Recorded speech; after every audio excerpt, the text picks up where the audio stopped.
மொழி வழி மாநிலங்கள், மொழி வழி தேசிய இனங்கள் என்கின்ற ஒப்புக்கொள்ளப்பட்ட யதார்த்த உண்மை, மொழி, மொழி சார்ந்த வாழ்வியல், பண்பாடு, பாரம்பரியம், நாகரிகம் என்கின்ற பல்வேறுபட்ட கூறுகளை ஆழமாகவும் அடர்த்தியாகவும் கொண்ட ஒரு தமிழினம் 1937 முதல் இந்தி திணிக்கப்படும் போதெல்லாம் எதிர்த்து கொண்டிருக்கிறது. தமிழருடைய எதிர்ப்பு தெளிவானது. என் மொழியை காக்க நாங்கள் இன்னொரு மொழியை ஏற்க மாட்டோம்.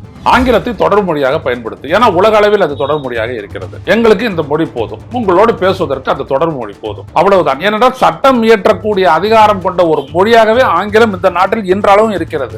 எங்களுடைய கல்வி திட்டத்தில் 2 மொழிகளை வைத்துக் கொண்டு நாங்கள் மிகப்பெரிய அளவிற்கு முன்னேறி இருக்கின்றோம். இதை தாண்டி ஒரு மொழி எங்களுக்கு தேவைப்படவில்லை. நீங்கள் எப்படி ஒரு ஒத்திசைவு பட்டியலில் இருக்கக்கூடிய ஒரு அதிகாரத்தில் தனித்த கொள்கை முடிவு எடுக்க முடியும்?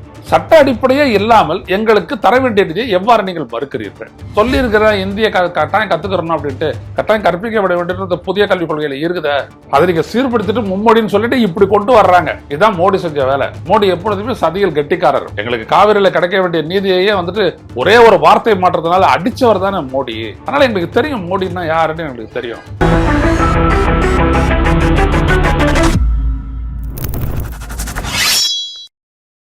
வணக்கம் தோழர்களே, நுசர் செய்திகளின் வாயிலாக இன்று மீண்டும் உங்களை சந்திப்பதில் பெரும் மகிழ்ச்சி அடைகின்றேன். இந்திய நாடாளுமன்ற மக்களவையில் இன்று காலை நடந்த நிகழ்வுகளை நீங்கள் ஏற்கனவே ராகுல் பேசியதை கேட்டிருப்பீர்கள். அவர் விளக்கமாக பேசியிருப்பார். நான் வேறொரு கோணத்திலிருந்து இதை அடைகின்றேன். ஒரு தமிழனாய், தமிழ் மொழியை தாய்மொழியை கொண்டவனாய், தமிழன் என்கின்ற ஒரு நாகரிகத்தினுடைய அங்கமாய், இந்த நாட்டில் தமிழ்நாடு ஒரு கூட்டாட்சியின் கீழ் ஒன்று சேர்ந்து வாழ்கின்ற ஒரு அரசியல் சூழலில் இந்த என் மொழியை காப்பாற்றிக் கொள்ள நான் ஏன் போராட வேண்டும் என்கின்ற ஒரு பெரும் கேள்வியைத்தான் தர்மேந்திர பிரதானின் பேச்சும் அவசொற்களும் நம்மை சிந்திக்க வைக்கின்றன. ஏன் இந்த நாட்டோடு சேர்ந்திருக்க வேண்டும்?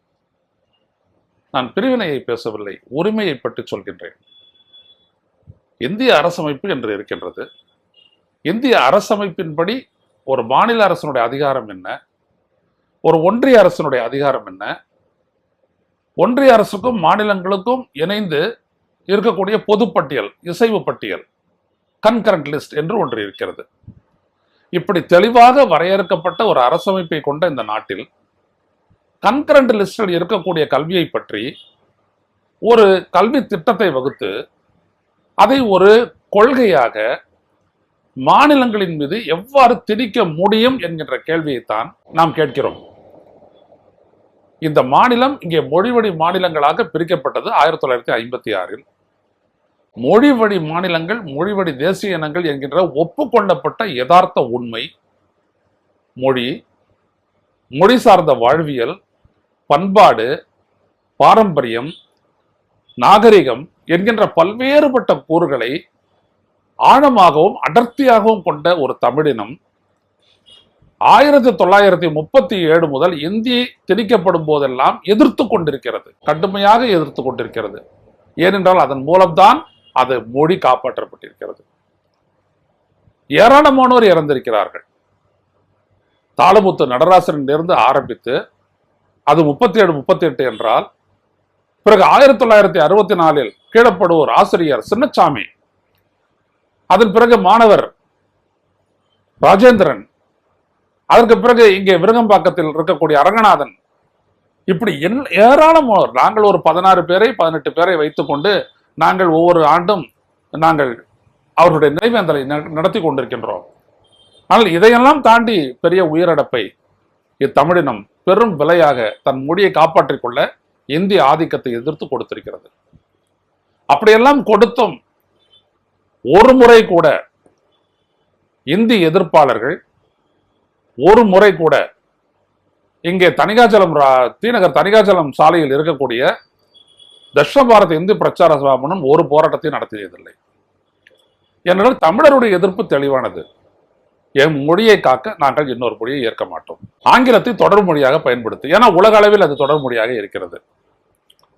எங்களுக்கு இந்த மொழி போதும், உங்களோடு பேசுவதற்கு அந்த தொடர் மொழி போதும், அவ்வளவுதான். ஏனென்றால் சட்டம் இயற்றக்கூடிய அதிகாரம் கொண்ட ஒரு மொழியாகவே ஆங்கிலம் இந்த நாட்டில் இன்றளவும் இருக்கிறது. உச்ச நீதிமன்றத்தில் போய் நான் இந்தியில தான் சட்டத்தை ஏற்றுவேன் அப்படி சொன்னா ஏத்துக்காது. We don't accept the Hindi version of your act. You keep it for yourself, for your happiness, for your bliss. But for us, English version that matters. உச்ச நீதிமன்றம் சொல்லி இருக்குது. அப்ப மொழிக்கு இருக்கக்கூடிய மரியாதை நீதிமன்றத்தை பொறுத்த வரைக்கும் அவ்வளவுதான். ஆனா என் மொழிக்கு ஒரு ஆழ்ந்த பாரம்பரியமும் விரிவான இலக்கண இலக்கிய மொழியாற்றலும் இருக்கக்கூடிய என் மொழி எனது நீதிமன்றத்தில் வழக்காடு மொழி இல்லை. அதுக்காகவும் போராடிக்கிட்டு இருக்கிறோம். எங்களுடைய கல்வி திட்டத்தில் 2 மொழிகளை வைத்துக்கொண்டு நாங்கள் மிகப்பெரிய அளவிற்கு முன்னேறி இருக்கின்றோம். எங்களுக்கு எந்த பிரச்சனையுமே கிடையாது. இதை தாண்டி ஒரு மொழி எங்களுக்கு தேவைப்படவில்லை. ஒருவேளை எங்களுடைய தமிழினத்தை சேர்ந்தவர்கள் அல்லது தெலுங்கினத்தை சேர்ந்தவர்கள் அல்லது கன்னடர்கள் அல்லது மலையாளிகள் வேறு யாரும் எந்த இடத்திற்கு மொழிபெயர்ந்தாலும் இடம்பெயர்ந்தாலும் அந்த இடத்தில் அந்த நாட்டு மொழியை கற்றுக்கொண்டு சிறப்பாக பணியாற்றக்கூடிய தகுதியை இங்கே இருக்கக்கூடிய மொழி ரீதியாக நாங்கள் பெற்ற கல்வியை மூலமாக பெறுகிறோம். அப்ப எங்களுக்கு எதுக்கு இன்னொரு மொழி? இந்த கேள்வியைத்தான் மும்மொழி திட்டத்தை திணிக்கக்கூடிய ஒன்றிய அரசை நோக்கி நாங்கள் கேட்கின்றோம். எதற்கு நீங்கள் அதை திணிக்கிறீர்கள்? நீங்கள் எப்படி ஒரு ஒத்திசைவு பட்டியலில் இருக்கக்கூடிய ஒரு அதிகாரத்தில் தனித்த கொள்கை முடிவு எடுக்க முடியும்? எடுக்க முடியாது. அப்படி ஒரு கொள்கையை நீங்கள் நேஷனல் எஜுகேஷன் பாலிசி என்கின்ற ஒரு கொள்கையை நீங்கள் வடிப்பீர்களேயானால் அதற்கு அந்த மாநில அரசுடைய பங்களிப்பு என்ன? சேர்த்தீர்களா? இல்லை. அல்லது கல்வியாளர்களை வைத்து, அந்த நாட்டினுடைய தேர்ந்த கல்வியாளர்களை வைத்து அந்த பள்ளிக்கூடத்திற்கான அந்த கல்வி திட்டத்தை வகுத்தீர்களா? அதுவும் கிடையாது. கஸ்தூரி ரங்கன் யார்? அவர் ஒரு அறிவியலாளர். அவர் கூட இருந்தவங்கள யார் கல்வியாளர்? அதற்கு முன்னாடி அந்த அந்த அந்த புதிய கல்வி தேச கல்விக் கொள்கையை வகுத்தவர் யார்? கிருஷ்ணமூர்த்தி என்பவர். யார் அவர்? இந்திய ஒன்றிய அரசில் பணியாற்றியவர். அவருக்கும் கல்வி திட்டத்தை வகுப்பதற்கு என்ன அடிப்படை தகுதி இருக்கிறது? அதை இவங்க டிங்கரிங் பண்ணி மேம்படுத்தினாங்க. 480 பக்கத்துல ஒரு அறிக்கையை கொடுத்தாங்க. அதை 55 பக்கமா சுருக்கி அதை எடுத்து நீங்க மாநிலங்கள் மீது திணிக்கிறீங்களே, என்ன அடிப்படை? இதைத்தான் இன்றைக்கு மக்களவையில் பேசிய தென்சென்னை நாடாளுமன்ற உறுப்பினர் தமிழச்சி தங்கபாண்டியன் வினவினார். என்ன அடிப்படை? சட்ட அடிப்படை என்ன? சட்ட அடிப்படையே இல்லாமல் எங்களுக்கு தர வேண்டிய நிதியை எவ்வாறு நீங்கள் மறுக்கிறீர்கள்? சமகர சக்ஷா அபியான் ஆகட்டும் அல்லது பிஎம் ஸ்ரீ ஆகட்டும், ரெண்டுமே மொழிக்காக உருவாக்கப்பட்ட கொள்கைகள் அல்ல, திட்டங்கள் அல்ல. 2 திட்டமுமே கல்வியை பரவலாக கொண்டு செல்வதும், கல்விக்கான அடிப்படை வசதிகளை மேம்படுத்துவதும், கல்வியை சிறப்பாக கற்பிக்கக்கூடிய 3 நோக்கங்கள் கொண்டது தான் தவிர மும்மொழிக்கு அதுக்கு சம்பந்தமே இல்லை. ஆனா இதை ஒத்துக்கிட்டாதான் இதை தருவேன் அப்படின்னு நீங்க எப்படி சொல்லலாம்? அதுதான் எங்களுடைய கேள்வி. அதுதான் அவர் கேட்டார். அதுக்கு வந்துட்டு இல்ல நீங்க ஒத்துக்கிறேன்னு சொல்லிட்டு அப்புறம் நீங்க பின்வாங்கிட்டீங்க. தமிழக அரசு ஏற்கனவே இது தொடர்பாக விளக்கம் அளித்திருக்கிறது. நீங்க சொல்லக்கூடிய, நீங்க கொடுத்திருக்கக்கூடிய அந்த மெமரண்டம் ஆஃப் அண்டர்ஸ்டாண்டிங்க நாங்க பார்த்துட்டு நாங்க இங்கே ஒரு தேர்வு செய்யப்பட்ட நிபுணர் குழுவை அமைத்திருக்கிறோம். அந்த நிபுணர் குழு அளித்த பரிந்துரையின் அடிப்படையில் தான் நாங்கள் முடிவெடுப்போம் என்று சொன்னது. அதை ஏற்கனவே வெளியில் சொல்லியிருக்கிறார்கள், கடிதம் மூலம் மத்திய அரசுக்கு சொல்லியிருக்கிறார்கள். ஆனால் கல்வி அமைச்சர் தர்மேந்திர பிரதான் என்ன சொல்கின்றார், ஒன்றிய கல்வி அமைச்சர் என்ன சொல்கின்றார் என்றால், நீங்கள் முதலில் ஒப்புக்கொண்டு விட்டு இப்பொழுது யூட்டர்ன் அடிக்கிறீர்கள், இது அயோக்கியத்தனம் என்கிறார். இது அப்பட்டமான பொய் அல்லவா? அது எதற்காக 3வது மொழி என்று அப்போதிலிருந்து கேட்டுக்கொண்டிருக்கிறது. இன்று வரை பதில் இல்லை. உன்னை கத்துக்கிட்ட நல்லது தானே, உன்னை கத்துக்கிட்ட நல்லதுன்னு சொல்றதுக்கு நீ யாரு? அது தேவைப்படுபவர்கள் கற்றுக்கொள்ளட்டும். மாணவர்களுக்கு அந்த சுதந்திரத்தை கொடுத்து விடுங்கள். எங்களுடைய பள்ளிக்கூடங்களை பொறுத்த வரைக்கும் தாய்மொழி, தொடர்பு மொழி அதோட முடிச்சு போச்சு. அதுக்கு மேல விட வெளியில எங்க வேணாலும் போய் கத்துக்கோ, இல்லை அது கத்துக் கொடுக்குற பள்ளியில போய் சேர்ந்து கத்துக்கோ. தமிழ்நாட்டில் இருக்கக்கூடிய 90% மாணாக்கர்களுக்கு இது எதுவுமே தேவையில்லை. பிற மாநிலத்திலிருந்து வந்தவங்க, இந்த மாநிலத்திலிருந்து பிற மாநிலத்தில் வேலை செஞ்சுட்டு இங்க வர்றவங்க, அவங்களுக்கான பள்ளிக்கூடங்கள் சிபிஎஸ்இ அதில் போயிட்டு படிக்கிறவங்களுக்கு நீங்க எதையோ பண்ணிக்கங்க. சமஸ்கிருதத்தை கத்துக் கொடுங்க, இந்திய கத்துக் கொடுங்க, எதை வேணாலும் செய்யுங்க. உங்களுடைய நோக்கம் இது 2 தான். அதனால சொல்ல வரேன். ஆனா தமிழர்களுக்கு அது தேவையில்லை. இதை நாங்க ஒத்துக்கிட்டா என்ன ஆகணும்னா, அங்க ஸ்கூல்ல போயிட்டு எங்க பிள்ளைங்களை சேர்க்கும் போது கன்னடம் அப்படின்னு இல்லை, கன்னடம் கற்றுக் கொடுத்து வாத்தியார் இல்லை. இப்போ நான் சொல்கிறேன், இந்திய மொழி கற்றுக் கொடுக்கறதுக்கான ஆசிரியர்கள் சிபிஎஸ்இ பள்ளிக்கூடங்கள்லையோ இல்லை கேவிசி என்கின்ற கேந்திரிய வித்யாலயா பள்ளிக்கூடங்கள்லையோ இருக்கிறாங்களா அப்படின்றது நீங்கள் யார் வேணாலும் அந்த தகவல் அறிவு உரிமை சட்டத்தின் கீழ் நீங்கள் பாருங்கள், இருக்கவே மாட்டாங்க. போய் சேர்ந்துட்டோன்னே இல்லை ஒன்று சமஸ்கிருதத்துக்கு டீச்சர் இருக்கிறாரு, இல்லை இந்திக்கு டீச்சர் இருக்கிறாங்க, ஏதாவது ஒன்று தேர்ந்தெடுத்து அப்படின்னு சொல்லுவாங்க. எங்களுக்கு தெரியும் உங்களுடைய அந்த சதி வலை எப்படி பின்னப்பட்டிருக்கிறது எங்களுக்கு தெரியும். ஸோ நாங்கள் வேணான்றோம். இதான் காரணம். எதை சொன்னாலும் இந்தியன்றீங்களே, இந்தி தானே உங்களுடைய நோக்கமே. அதை சொல்லி இருக்கிற இந்திய கட்டாயம் கற்றுக்கிறணும் அப்படின்ட்டு கட்டாயம் கற்பிக்கப்பட வேண்டியது புதிய கல்விக் கொள்கையில் இருக்குத. அதை நீங்க சீர்படுத்திட்டு மும்மொழின்னு சொல்லிட்டு இப்படி கொண்டு வர்றாங்க. இதுதான் மோடி செஞ்ச வேலை. மோடி எப்பொழுதுமே சதிகள் கெட்டிக்காரர். பட்டவர்த்தனமா சொல்றேன். எங்களுக்கு காவிரியில கிடைக்க வேண்டிய நீதியையே வந்துட்டு ஒரே ஒரு வார்த்தை மாற்றத்தினால அடிச்சவர் தானே மோடி. அதனால எங்களுக்கு தெரியும் மோடின்னா யாருன்னு எங்களுக்கு தெரியும்.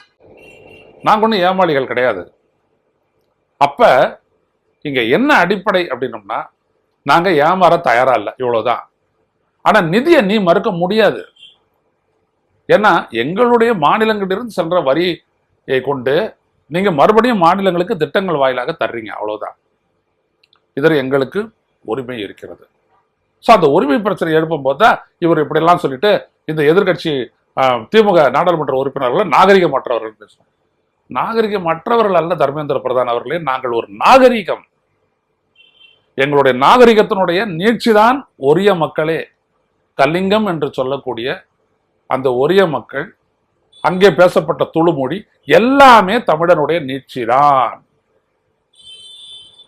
உங்களுக்கு தெரியாது, ஏன்னா பிஜேபியில சேர்ந்தா அறிவு இருக்காது, அது வேற கதை. ஆர்எஸ்எஸ் சேர்ந்தா அதுவும் இருக்காது, வழிச்சிருவோம், சுத்தம் வழிங்கிடுவாங்க, அது வேற. உங்களுக்கு தெரியல, எங்களுக்கு நல்லா தெரியும்.